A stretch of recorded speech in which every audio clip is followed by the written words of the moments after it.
မဲပြီးတယ်ဆိုတာနိုင်ငံသားကြီးရဲ့နိုင်ငံသားတယောက်ချင်းစီရဲ့အခွင့်အရေးပါလာမဲ့နိုင်ငံရေးလွတ်တော်နိုင်ငံအခင်းကြီးအစိုးရတင်မှာကိုအမျိုးသားကိုဥတီတောက်ပူစားပြီးနဲ့ဇုံမီအမျိုးသားပါတီကလည်းတတ်နိုင်သမျှရောက်တဲ့နေရာတိုင်းမှာမဲပြီးတဲ့အချိန်ကျမဲပြီးတဲ့နေ့ကျရင်မဲပြီးတော့ရေကောက်တင်မြောက်ကြပါကျွန်တော်တို့ပါတီရုံကြည်နဲ့မဲပြီးကြပါကျွန်တော်တို့ဇုံမီလူမျိုးနဲ့ဇုံမီဂီတဖွံ့ဖြိုးရေးအတွက်တတ်နိုင်သမျှအတိုက်ပွဲဝင်ဆောင်ရွက်သွားပါမယ်လို့ကျွန်တော်ကတိပြုပါတယ်ခင်ဗျာကျွန်တော်ပါတီဇုံမီအမျိုးသားပါတီဖွဲ့တာကြတော့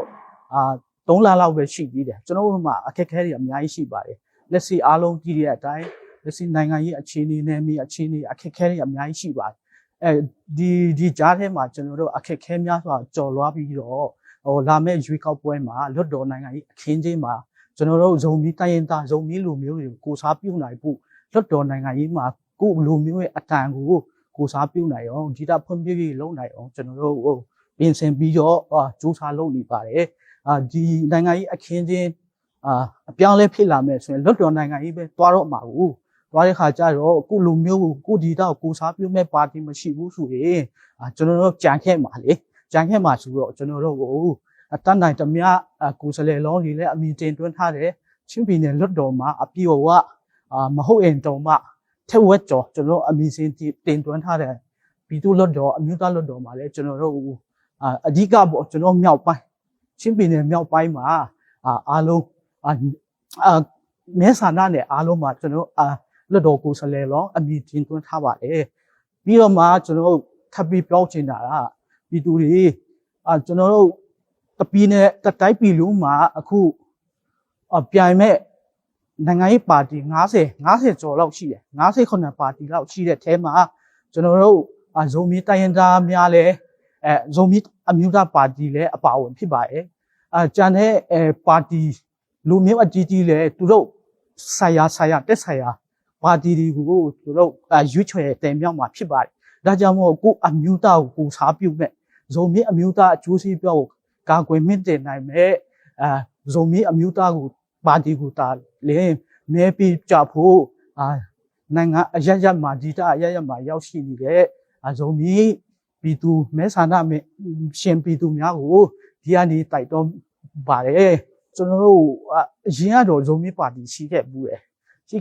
အခုကတော့သူတို့နားထားပြီးသွားနားထားတော့ကျွန်တော်တို့မျိုးဆက်တစ်တွေတက်ကြီးပိုင်းလဲပါတယ်အရွယ်မြောက်ပေါ့လူငယ်ပိုင်းလဲပါတယ်ပြီးတော့မျိုးဆက်တစ်တွေလဲအကြီးက balance ဖြစ်တော့ကျွန်တော်တို့ပါဝင်ထားပါတယ်ကျွန်တော်တို့အကြီးကတော့ချင်းပြည်နယ်တီးတီမြို့နယ်နဲ့တွန်းဆောင်မြို့နယ်မှာအကြီးကရုံးဆိုင်ပါတယ်လက်ရှိတော့ရန်ကုန်မှာကျွန်တော်တို့ယာယီရုံးချုပ်ဖွင့်ထားပါတယ်ခင်ဗျဟုတ်ကဲ့လက်ရှိကတော့အားလုံးတည်တဲ့အတိုင်းပဲလေနော်အားလုံးနိုင်ငံရေးအမြင်သဘောထားမတူသဘောထားကွဲလွဲမှုပေါ့ခံယူချက်မတူဘူးပေါ့ကျွန်တော်တို့ဘယ်သူမှပြီးမတင်လို့ပါဘူးနိုင်ငံရေးဆိုတာကိုယ့်ရဲ့အမြင်မတူဘူးလေခံယူချက်မတူဘူးဒါပေမဲ့ကျွန်တော်တို့အမြင်ကြတော့ဘာဖြစ်လို့လဲဆိုတော့ကျွန်တော်တို့အမြင်ကြောက်ဘာလဲဆိုတော့ကျွန်တော်တို့ဥပဒေဘုံတွင်မှာဒါ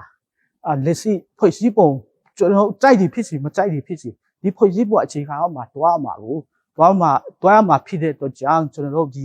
ဖွဲ့စည်းပုံအောက်မှာပဲကျွန်တော်တို့လိုချင်တဲ့ကိုယ်ပိုင်ပြဋ္ဌာန်းခွင့်တို့Federal ရေးရာတို့ကျွန်တော်တို့တတ်နိုင်တဲ့မြောက်ဥပဒေဘုံတွေမှာစပွဲဝဲမှာဆွေးနွေးနိုင်ဖို့ကျွန်တော်တို့ပါတီအနေနဲ့ကြီးမားထားတယ်ပြီးတော့ခုနမေးတယ်လို့ခုနအကူမေးတယ်လို့လက်ရှိကျွန်တော်တို့နေမြေကတော့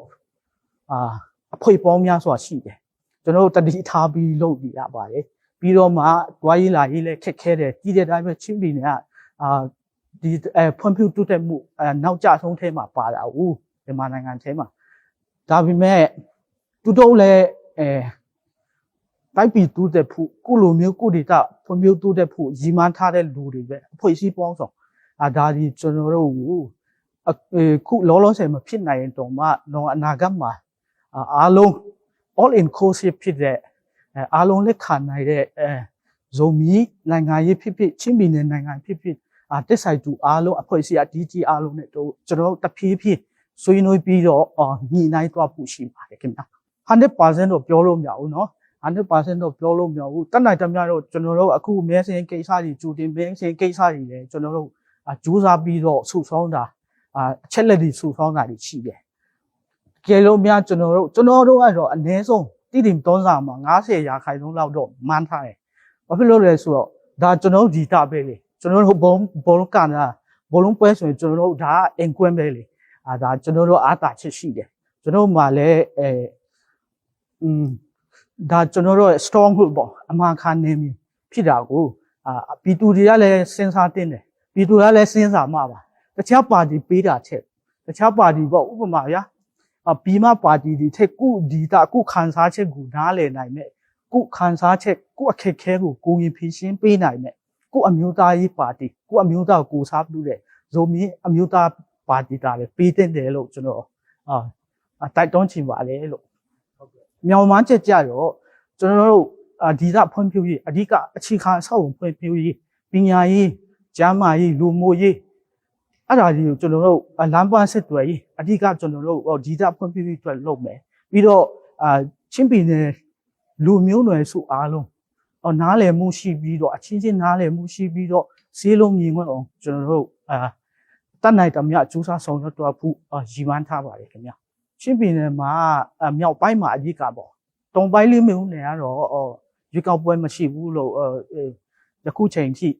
ကြီးညာနောက်ထပ်ကြီးညာချက်မထုတ်ပြန်တဲ့ရွေးတော့